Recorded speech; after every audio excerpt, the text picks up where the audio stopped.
Mungkin, penilaian ya untuk data-data makro di akhir tahun yang akan, berpengaruh juga kepada pergerakan ataupun juga pertumbuhan ekonomi kita di sepanjang tahun 2026.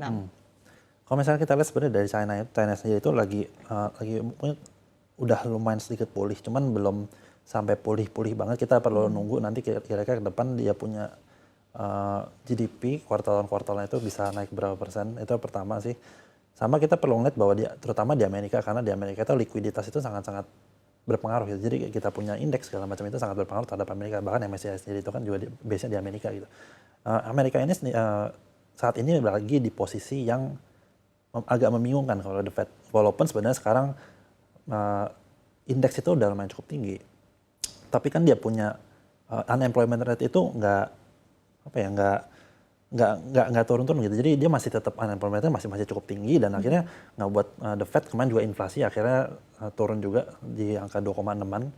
Ini kan akhirnya memaksa The Fed untuk akhirnya pangkas suku bunga dan akhirnya itu membuat penambahan dari likuiditas di pasar juga nih.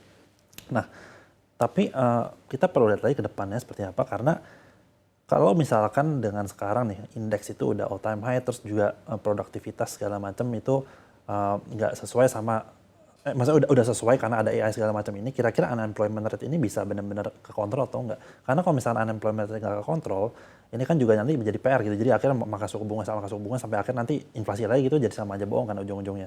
Dan kita perlu ingat bahwa nanti di bulan Mei, kalau nggak salah di bulan Mei itu nanti Jerome Powell dia akan digantiin sama chair The Fed yang baru. Dan kalau aku betnya di Kevin Hassett, kemungkinan besar bakal gantiin chairnya Jerome Powell. Dan dia tuh sangat-sangat pro growth. Jadi ini kan juga akhirnya menunjukkan bahwa indeks yang udah sangat-sangat tinggi, terus juga segala macam ya udah terlalu tinggi, ya, gold juga kita lihat sekarang udah tinggi banget. Tambahan likuiditas ini akhirnya mau nggak mau kan akhirnya naikin juga dari segi price indeks segala macam ini bakal dinaikin juga. Akhirnya ngebuat potensial bubble ini makin terjadi, dan kalau misalkan emang itu nanti bakal unemployment rate itu turun, ini kan bakal menjadi ketergantungan. Jadi uang yang ada ini dipakai untuk nambahin labor betul, tapi bukan berdasarkan dari productivity, tapi karena emang ya ada tambahan spread likuiditas saja. Jadi bukan untuk added value terhadap productivity-nya. Ini kan juga menjadi salah satu pemikiran juga bagi The Fed, karena The Fed itu kan juga dia sebagai pemegang moneter itu kan perlu memikirkan hal tersebut. Dan kalau misalnya kita hubungin ke Indonesia ini kurang lebih sama. Cuman berbedanya adalah di Indonesia ini difokusin sama beberapa emiten yang emang fokusnya di saham-saham konglomerasi. Kalau misalnya kita lihat beberapa saat ini kan emang konglomerasi sangat-sangat booming banget, dan potensial terhadap koreksi itu belum kelihatan nih. Dan kita itu koreksi itu perlu terjadi, tapi kita nggak tahu koreksi itu bakal terjadi karena apa. Dan kalau misalnya kita lihat kan kemarin juga gold sama silver tuh udah ada jebol juga.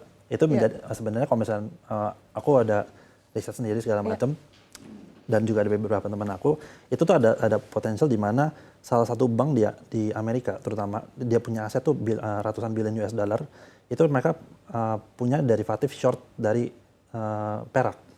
Terus akhirnya ngebuat kemarin kalau misalnya kita lihat kan dia punya short itu, jadi akan kena margin call di level 70-an. Nah, kalau misalkan level 70-an dia akan terlikuidasi.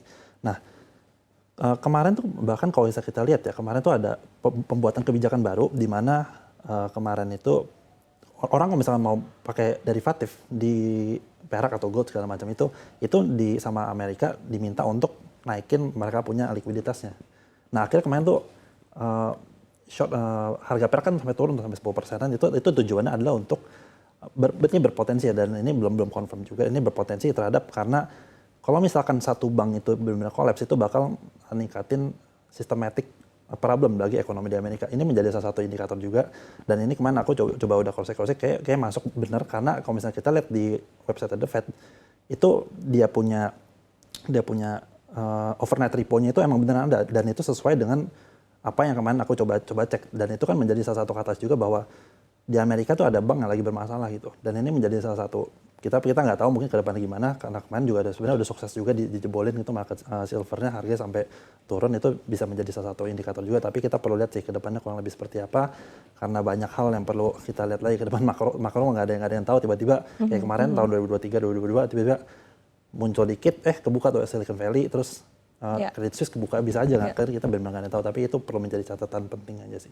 Oke, baik. Nah, seperti apa mungkin Anda melihat tadi kan artinya ada potensi koreksi yang akan terjadi juga begitu ya untuk market domestik kita, utamanya tadi untuk saham-saham tertentu begitu. Nah, seberapa jauh potensi koreksi ini akan terjadi dan bagaimana juga mungkin kalau kita melihat saham-saham ataupun juga sektor-sektor yang masih lagging sebetulnya?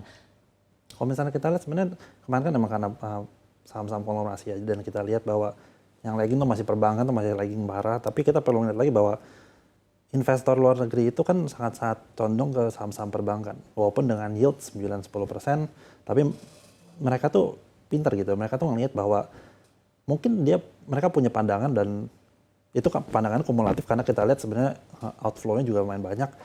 Mereka ngeliat kayak ekonomi Indonesia nggak baik-baik aja, karena kalau misalnya kita lihat perbankan itu kan adalah representasi dari ekonomi di Indonesia. Kalau misalnya representasi dari ekonomi Indonesia sahamnya turun, itu kan nunjukin bahwa sebenarnya ada something di dalam negeri yang investor asing itu nggak yakin gitu. Ini menjadi salah satu poin penting juga, walaupun kita lihat sebenarnya yield kalau misalkan perbankan Himbara gitu itu udah 10% gitu, itu sangat-sangat bagus gitu. Dan itu kan menjadi salah satu poin penting juga, dan kita perlu ngeliat gitu. Dan kalau misalkan kita lihat ke depan, ada saham-saham di energi juga masih banyak yang laggard, dan kalau misalnya kita lihat koreksi, potensial koreksinya itu mungkin dari MSCI juga, kalau misalnya nanti rebalancing MSCI segala macam itu mungkin ada terjadi di situ, karena kalau misalnya kita lihat dari storytellingnya udah di end game-nya, mungkin belum end game, cuman mungkin udah dapat checkpoint-nya lah gitu. Itu menjadi salah satu poin juga. Jadi kan potensial terhadap turunnya, jadi ya udah ada sampai sini, dia udah pernah masuk ke MSCI segala macam, ya udah mending keluar aja atau gimana, itu ada potensial seperti itu, cuman kita perlu lihat lagi ke depannya seperti apa. Oke.